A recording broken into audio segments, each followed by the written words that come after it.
My name is Bill Hall. I'm 54 years old. I live in Pompano Beach, Florida. Um, Basically, I am totally blessed. I am at a point these days that all my past experiences, struggles have brought me to finally have a true relationship with Christ. Starting at a young age, I was just always a person that just very confused. Didn't like myself, didn't like anything about myself.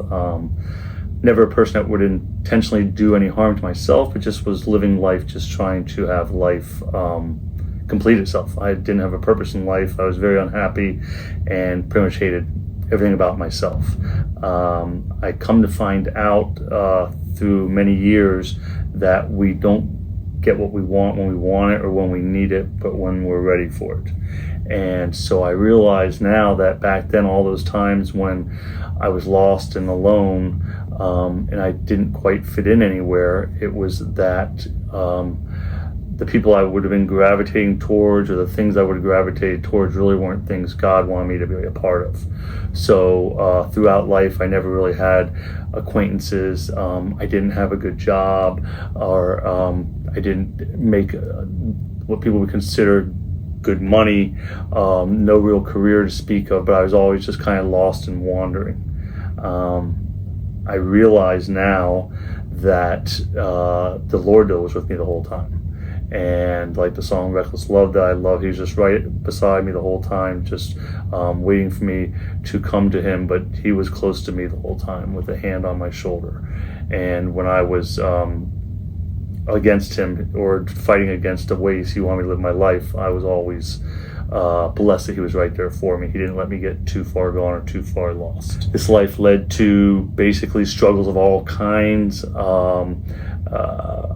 I've tended to celebrate recovery, so I like to say not so much addictions, because I think when we call ourselves an addict, we're giving our identity to that, and I don't want to identify myself as an addict. That's not what Christ has born in me. He's born in me a son of his, and I'm of him. I have had many of the hurts, hang-ups, which have turned into habits, whether it was drinking, gambling, drugs, etc.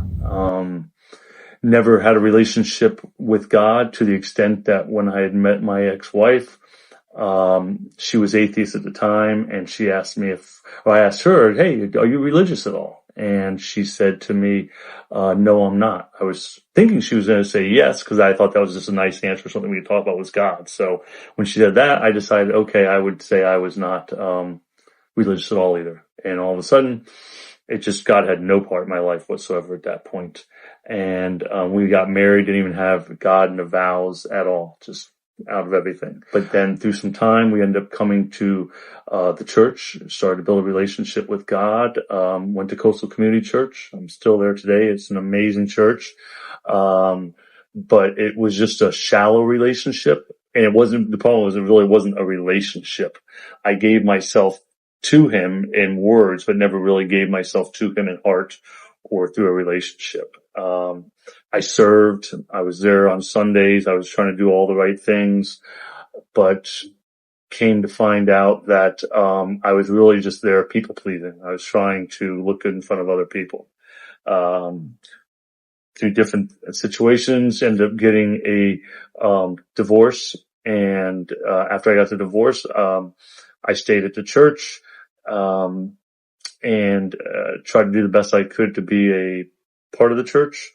But it was just always didn't feel right, didn't feel like I was quite there 100%. I was serving more. And again, I thought I was doing the right things by serving at church, showing up on Sundays, saying I was a Christian.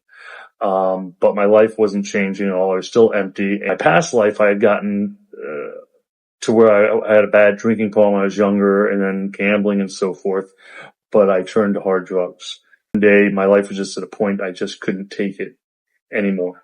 So I went to the church and I explained to a couple of the gentlemen there that I had known for quite a few years, I respected very much, just what was going on.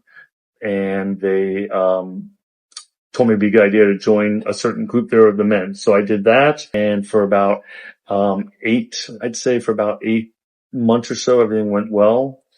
And I was doing well, but again, it just wasn't right. I was still just kind of covering things up. And so I finally got to the point where I started using again, and then it just all spiraled downhill very quickly. And I was just lying to everybody. I was a scumbag. I was a liar, manipulator. I wasn't employable, and the drugs just took over, and that's all I cared about. My son has always been the most important thing in my life as far as here on earth. And so I did not give up on. I was still there for him and stuff. It was becoming more of a struggle to keep up life in the way I wanted to live it and the way to be a good father for him. And about a year and a half ago, I got arrested. And, again, just through a blessing through God, I came to find out that, they actually had a, drug court program. And if you went through the drug court program, and you finished it successfully, everything got wiped out. Nothing on your record, like you were never even arrested. So, I went ahead and worked my way through that. But also when I got arrested, that's what really then finally ended everything and brought me to a real understanding that I needed to have Christ at the center of my life.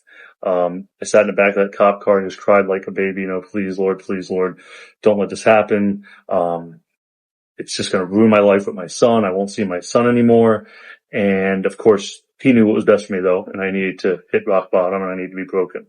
So I did go to jail. Like I said, got out. I was able, after just one day, was able to work through this program. At that point, I had my son every Monday, Tuesday, and every other weekend. He was homeschooled, which I was very happy about, but at that point I lost the homeschooling rights because I was messing things up, and my ex was starting to find out what was going on, so I wasn't able to homeschool him anymore. For just like 1 month, I wasn't able to see him except for 2 days a week. I lost my privileges. I had some relationships I built through the church, but as I said, I was just a liar, manipulator. So the second time around, everyone knew something was going on, but they would keep asking me, hey, what's up with you? Something's wrong. And then they'd pretty much just saying, Bill, you're using again. But I just kept lying to everybody's face. Again, just was not going to admit it, even though they knew what was going on, and I thought I was getting over. Actually, I knew I wasn't getting over on them, but I just continued to get over on myself, thinking it'll all just wash itself away. I'll lie to them one day and say, yeah, I never keep lying to them. I never did use, like I told you. You guys were all wrong, but this arrest didn't let it happen. It went the way it should. So I had to go back and repair these relationships and so forth. But for the first time, I was ready for everything because I had God at the center of it all. And I have, since that time, built very good relationships with all the people at the church.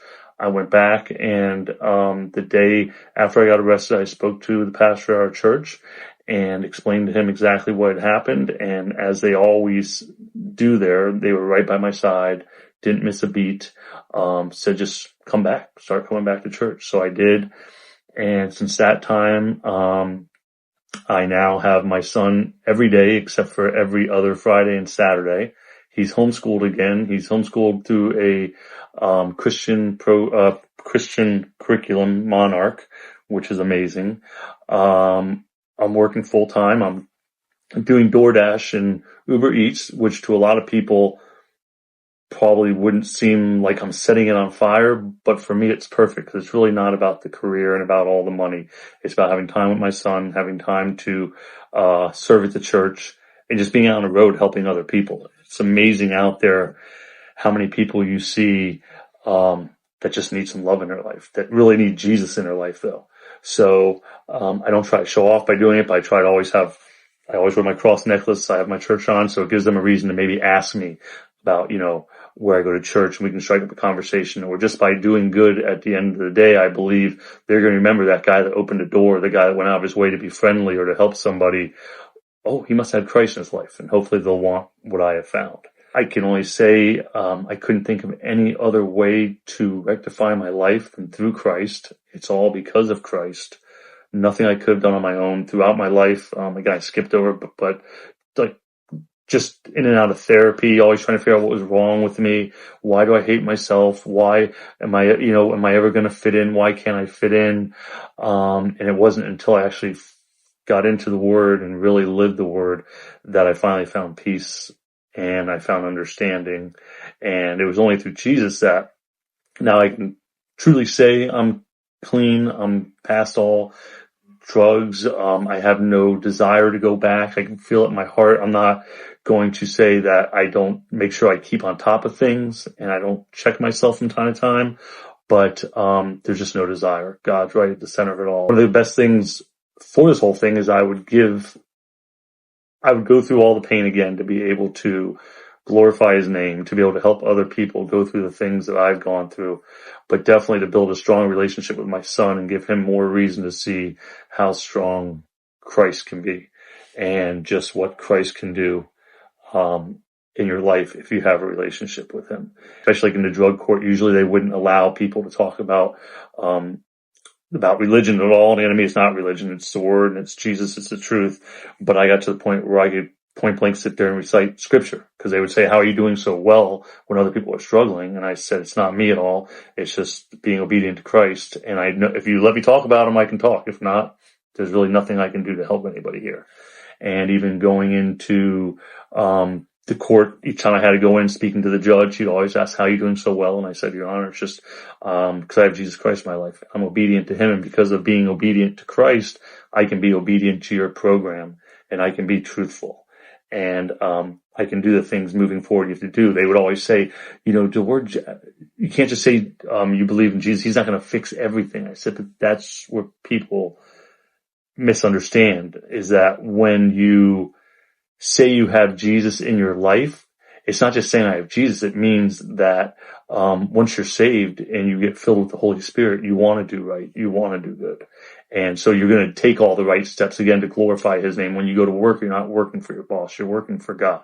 When you, or at least for myself, when I go to better myself, you have to want it for yourself, but I wanted it for Jesus. I wasn't going to go out and put his name on the line and then again make the same mistakes. I really wanted to glorify him and show people how anything is possible through him. I said I went from being unemployable, manipulative, self-loathing, just loving chaos and disorder, to being in a place where for the first time I'm happy. I have so many brothers and sisters within the community that I can speak to and call brothers, sisters, friends, very close with the pastors, just very close in the whole church. I have an amazing relationship with my son. And as I say, I have him in my life totally again, more than I ever thought possible. I actually have him back in a Christian-based homeschool. I'm working, doing something that actually I get up in the morning and I enjoy doing it, because I know that throughout the day, I'm going to have time to stay in the Word, to worship while I'm in the car, but also to spread the word to other people. And that's my rambling testimony. I probably said a lot, but yeah, that's Jesus is amazing, and I can't say enough. I would do it all over again. I love Jesus with all my heart.